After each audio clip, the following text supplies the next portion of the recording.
할렐루야. 자, 주기철 목사님의 마지막 고별 설교, 오늘 말씀과 연관이 있습니다. 세겜에서의 언약 갱신이라는 제목입니다. 먼저 오늘 말씀은 여호수아의 마지막 고별 설교입니다. 주기철 목사님의 마지막 고별 설교가 비장했듯이 여호수아의 마지막 설교가 얼마나 비장한지 오늘 우리가 함께 말씀을 나눠보겠습니다. 먼저 우리가 함께 읽지는 못했지만 오늘 본문 앞절에 있는 내용을 함께 잠시 살펴보겠습니다. 오직 나와 내 집은 여호와를 섬기겠노라.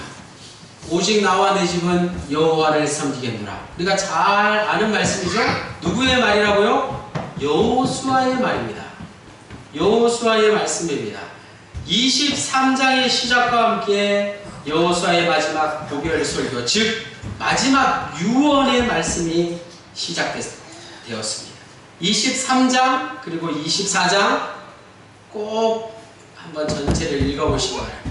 23장과 24장을 비교해서 한번 읽어보시면 23장은 이스라엘의 지도자들에게 들려주는 말씀이고 24장은 이스라엘의 모든 백성들에게 전하는 말씀입니다.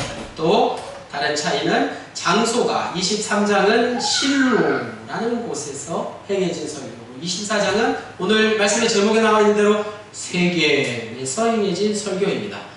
또 다른 차이가 있습니다. 23장은 일방적으로 설교, 말 그대로 설교하는 내용인데 24장에는 백성들의 응답이 있고 약속은 혼자서 못하죠. 둘이 하는 거죠. 언약을 맺는, 언약을 갱신하는 말씀이 나옵니다. 23장의 핵심되는 말씀 3절에 보면 23장 3절 같이 읽어보겠습니다. 시작. 너희의 하나님 여호와께서 너희를 위하여 이 모든 나라에 행하신 일을 너희가 다 보았거니와 너희의 하나님 여호와 그는 너희를 위하여 싸우신 이시니라. 아멘. 여호와 하나님은 이스라엘을 위해서 싸우신 분이라는 말씀입니다. 또 23장 11절에 이렇게 요약됩니다. 그러므로 스스로 조심하여 너희 하나님 여호와를 어떻게 하라고요? 사랑하라. 여호와를 사랑하는 것이 그의 백성이 살 길이라는 것입니다. 이스라엘이 번영하느냐 망하느냐 하는 문제는 그들의 오늘이 있기까지 여호와 하나님에 대한 사랑의 여부에 달려 있다는 것입니다. 24장 말씀에는 앞서 말씀드린 대로 15절 말씀 같이 읽어보겠습니다. 시작. 만일 여호와를 섬기는 것이 너희에게 좋지 않게 보이거든 너희 조상들이 강 저쪽에서 섬기던 신들이든지 또는 너희가 거주하는 땅에 있는 아모리 족속의 신들이든지 너희가 섬길 자를 오늘 택하라. 오직 나와 내 집은 여호와를 섬기겠노라 하니. 오직 나와 내 집은 여호와를 섬기겠노라. 이 말 앞에 조건 비슷한 게 붙어있죠. 굉장히 긴 말씀이었습니다. 매우 강경한 어조입니다. 24장 15절 말씀을 우리가 왜 오늘 살펴봐야 하느냐. 잘 생각해 보니까 오직 나와 내 집은 여호와를 섬기겠노라. 이 말은 여러분 한번 잘 생각해 보십시오. 그 앞에 있는 말씀을 우리가 알아야 됩니다. 너희는 너희 갈 길을 가거라. 너희는 너희 갈 길이 있거든 가도 좋다. 다만 단지 나와 내 집은 기필코 내 갈 길 여호와를 섬기는 그 길로 가겠다라는 뜻이 된다는 것입니다. 즉 여호수아가 이렇게 강경하게 이스라엘 백성들에게 외치는 이유가 무엇입니까? 이스라엘이 여호와를 선택하지 않으면 굳이 끌고 가지 않고 나와 내 가정만 여호와를 섬길 수도 있다는 그런 아주 무서운 말이죠. 뭔가 좀 백성을 사랑하는 지도자의 말이라고 하기에는 놀라운 말입니다. 좀 우리가 이 말씀을 듣고 놀라지 않을 수 없습니다. 그런데 여호수아가 어찌 자기만 아는 이기적인 사람입니까? 그렇지 않습니다. 성서에는 하나님께서 전적으로 그의 백성을 선택하시고 또 예수 그리스도를 통해서 우리를 선택하셔서 자녀 삼아 주셨습니다. 그런데 오늘 말씀에는 여호수아의 이 고백은 15절 말씀은 사람이 그가 섬길 신을 여호와를 선택하는 그런 표현으로 설명하고 있습니다. 왜 여호수아가 이런 표현을 썼을까요? 여호수아서의 시작과 함께 등장한 여인 기생 라합도 여리고의 신을 버리고 여호와 하나님을 선택했습니다. 또 우리가 잘 아는 룻기에 나오는 여인 그 룻도 그모스라는 모압의 신을 버리고 여호와 하나님을 선택했다는 것을 말하고자 하는 것입니다. 무엇을 말하고자 하느냐? 여호와 하나님께서 우리를 선택하실지라도 우리는 그의 선택에 대한 반응과 응답으로서 여호와를 나의 하나님으로 동시에 섬기겠다는 결단이 필요하다는 말씀입니다. 오직 나와 내 집은 여호와를 섬기겠노라. 여호수아가 외친 이 마지막 유언과 같은 말씀의 진정한 의미를 우리가 알아야 할 것입니다. 마찬가지 오늘 우리가 내가 버릴 신이 없습니까? 여러분 신 아시죠? 신 영어로 God 하나님 외에 많은 신들을 세상 사람들은 이야기합니다. 마태복음 1장에 기록된 예수님의 족보에 당당히 이름을 올린 여인들이 있는데 그 중에 좀 전에 말씀드린 기생 라합과 또 연약한 여인이었던 룻 이 두 여인이 버린 신들처럼 오늘 우리가 여전히 버릴 신들이 없는지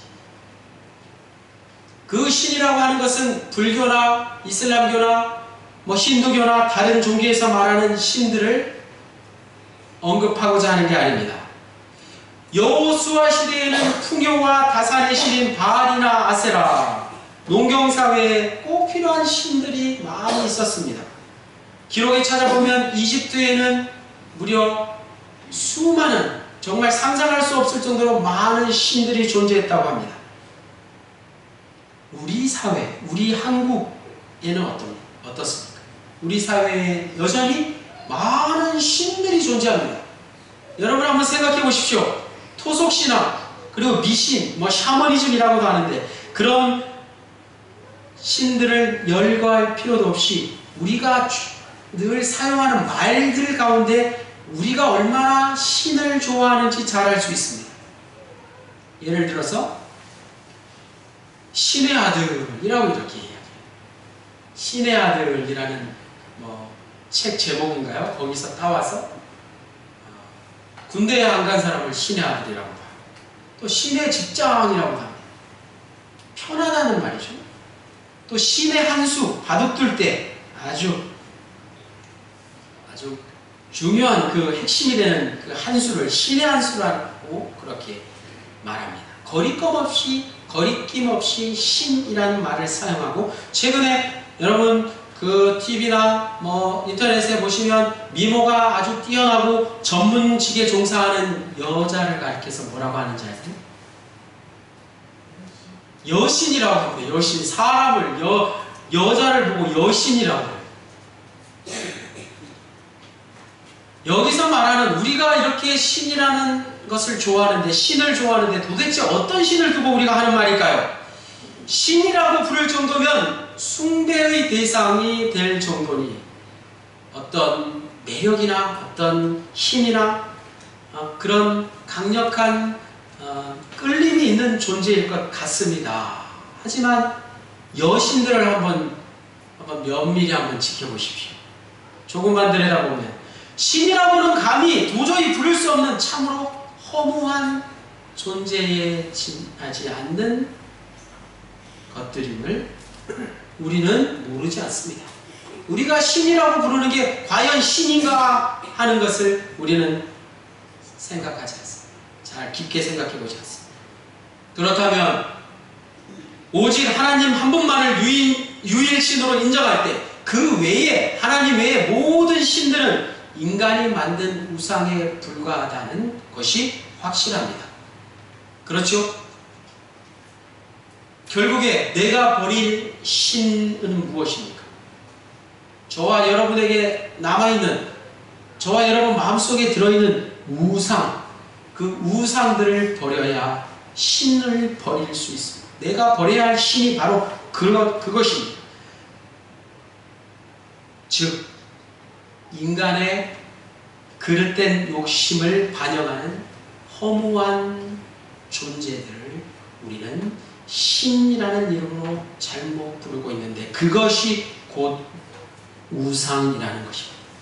그래서 오늘 여호수아의 마지막 유언과 같은 말씀, 오직 나와 네 집은 여호와를 섬기겠노라, 이 말씀을 통해서 여호와 하나님을 제외한 모든 우상을 깨끗이 버려야 마땅할 줄로 믿습니다. 두 번째는 거룩하시고 질투하시는 하나님에 대한 말씀, 우리가 오늘 읽은 말씀입니다. 19절에서 24절까지. 먼저 19절 말씀 우리 함께 읽어보겠습니다. 시작. 여호수아가 백성에게 이르되 너희가 여호와를 능히 섬기지 못할 것은 그는 거룩하신 하나님이시요 질투하시는 하나님이시니 너희의 잘못과 죄들을 사하지 아니하실 것입니다. 우리가 함께 읽은 본문의 시작과 함께 여호수아는 이스라엘 백성들에게 충격적인 말을 전합니다. 그들이 여호와를 섬기지 못할 것이라는 말입니다. 너희가 여호와를 섬기겠노라 다짐하는데 너희는 결국 여호와를 섬기지 못할 것이라고 직언한 것입니다. 19절 말씀이 그런 뜻입니다. 16절에 이미 이스라엘 백성들이 여호와를 섬기겠다고 말했는데 바로 19절에 있는 이 여호수아의 진정한 말씀을 깨닫지 못했다는 사실입니다. 자, 왜 그럴까요? 여호와만을 섬긴다는 여호수아의 말씀은 다른 모든 신들을 버려야 한다는 말이었는데 이스라엘 백성들은 여호와를 섬기기는 섬기되 다른 신들을 섬기는 것을 여전히 계속하고 있었다는 것입니다. 이것은 예수님께서 하신 말씀, 마태복음 6장 24절 말씀, 한 사람이 두 주일을 섬기지 못할 것이니 혹 이를 미워하고 저를 사랑하거나 혹 이를 중히 여기고 저를 경히 여김이라. 너희가 하나님과 무엇을? 재물을 겸하여 섬기지 못하니.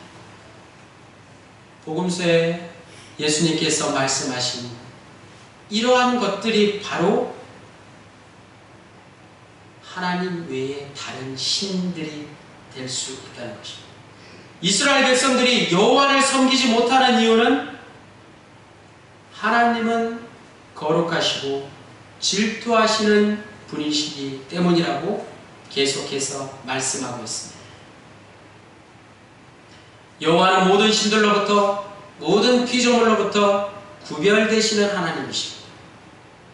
그래서 아무나 여호와께 다가가거나 접근할 수 없습니다. 여호와께서는 그의 백성을 모든 백성으로부터 따로 떼어 구별하여 놓으셨습니다. 그렇기 때문에 그의 백성 역시 구별되어야 합니다.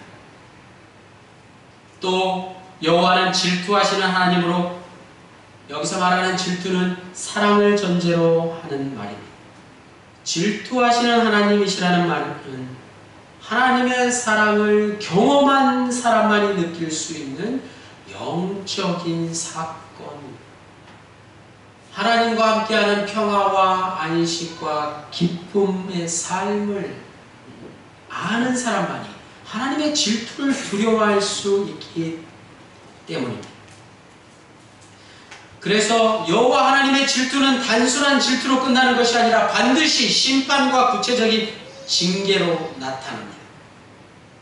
이처럼 여호와 하나님께서는 이스라엘을 질투하실 만큼 이미 지금까지 사랑과 은혜를 계속 베푸셨고 또 앞으로도 그럴 것이고 또 한 가지 빼놓지 말아야 할 것, 사랑하시는 만큼 이스라엘의 사랑과 충성을 단호하게 요구하신다는 그 말씀이 바로 여호와는 거룩하시고 질투하시는 하나님이시라는 말씀입니다. 20절 말씀, 만일 너희가 여호와를 버리고 이방신들을 섬기면 너희에게 복을 내리신 후에라도 돌이켜 너희에게 재앙을 내리시고 너희를 멸하시리라. 오늘 말씀은 여호수아의 고별 설교인 동시에 언약의 증거라고, 언약의 갱신이라고 말씀드렸습니다. 이처럼 언약이나 조약을 맺을 때는 처벌 규정이 반드시 필요합니다. 어떻게 처벌하느냐, 지키지 않았을 때 어떻게 처벌할 것인가가 핵심이라고 할 수 있습니다. 그래서 만일 이스라엘이 여호와를 버리고 다른 이방신을 섬기면 여호와께서는 전에 내리셨던 복을 거두시고 화를 내리시며 결국에는 망하게 하실 것이라는 매우 무서운 말씀을 전하고 있습니다. 21절에 여호수아의 말씀에 이스라엘이 이렇게 대답합니다. 여전히 우리가 여호와를 섬기겠나이다. 두 번째로 대답했습니다. 14절에서 21절에 개역 한글 성경, 옛날 성경에 보면 우리가 정령 여호와를 섬기겠나이다. 정령이라는 말이 들어있습니다. 그러자 여호수아는 이스라엘 자신들을 증인으로 채택하였습니다. 증인으로 세웠습니다. 고대 근동에서 조약을 맺을 때, 문서를 작성할 때 그들이 아는 모든 다른 신들을 증인으로 채택하여 열거했던 풍습을 따른 것입니다. 그러나 이스라엘 백성들에게는 당연히 증인으로 부를 다른 신들이 율법의 기준에서 없기 때문에 여호와 이스라엘 백성들이 맺는 언약에는 반드시 여호와 앞에서 자기들 스스로가, 이스라엘 백성 스스로가 증인이 될 수밖에 없었습니다. 여호수아는 다시 한번 이방신을 제하고 그들의 마음을 여호와께로 향하라고 강력히 말씀합니다.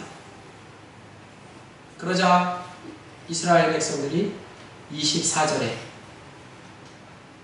다같이 읽겠습니다. 시작. 백성이 여호수아에게 말하되 우리 하나님 여호와를 우리가 섬기고 그의 목소리를 우리가 청종하리이다 하는지라. 가장 길게 대답했죠. 세 번째로 우리는 하나님 여호와를 섬기겠습니다. 그리고 하나님의 목소리를 우리가 청종하겠습니다 라고 맹세하고 언약에 사인을 한 것이죠. 세 번이나 여호와를 섬기겠다고 맹세했습니다.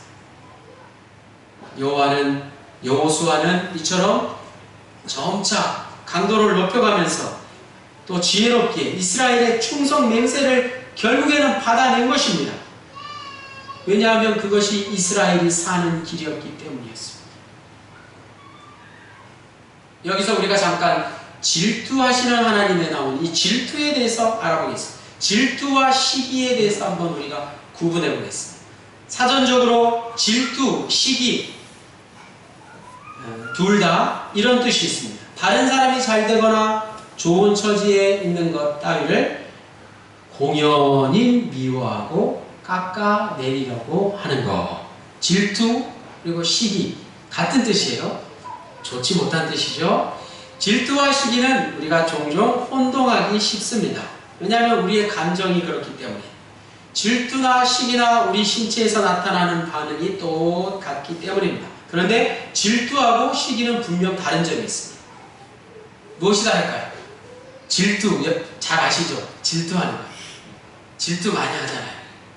질투는 두 사람만이 있을 때 가능합니다. 그렇죠? 부부간에 질투를 많이 하나요? 질투는 두 사람만 있어도 가능한 것이지만 시기라는 것은 3명 이상의 사람이 필요하다는 것입니다. 어느 게 더 큰 죄일까요? 어느 게 더 나쁠까요? 이렇게도 한번 따져보겠습니다. 예를 들어서 나 혼자 다른 사람의 언행을 이유 없이 깎아내리는 것이 질투입니다. 둘만 있으면 되잖아요. 그런데 내가 좋아하는 사람이 나를 좋아하지는 않고 다른 사람을 좋아하면 둘 이상의 사람, 세 명의 관계가 되는 것이죠. 그러면 그것이 바로 시기라는 것입니다. 그래서 우리가 성경을 보면 질투보다 시기에 대한 경고의 말씀이 많이 나옵니다. 그 이유가 바로 여기 있습니다. 사도 바울이 바울 서신에서 시기에 대해서 강력하게 경고하는 이유가 바로 시기는 이 공동체를 위협하는 아주 큰 죄악이기 때문입니다. 질투와 시기는 때로는 우리가 어떤 선한 행동을 할 수 있도록 동기를 부여할 수 있다는 점에서 긍정적인 면도 있습니다. 그래서 인류의 조상들 가운데 유명한 위인들이나 과학자들은 이 질투라는 마음을 통해서 경쟁에서 살아남았습니다.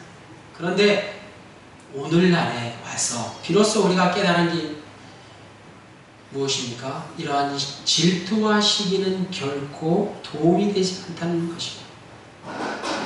잘 생각해 보세요. 내 이웃이, 사촌이 땅을 사면 배가 아프다는 속담이 있는데, 이웃이 좋은 차를 사도 좋은 집을 지어도 내 생존의 위협을 받는 게 전혀 없습니다. 그렇죠?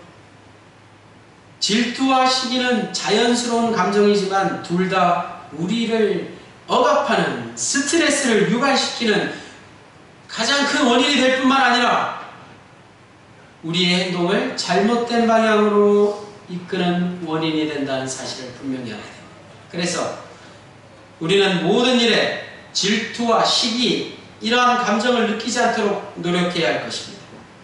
가장 먼저 다른 사람과 비교하는 것을 그만두고 자신이 진정으로 중요하게 생각하는 일에만 최선을 다해 집중할수록 질투와 시기가 초래하는 모든 문제로부터 자유함을 누릴 수 있게 될 것이 분명합니다.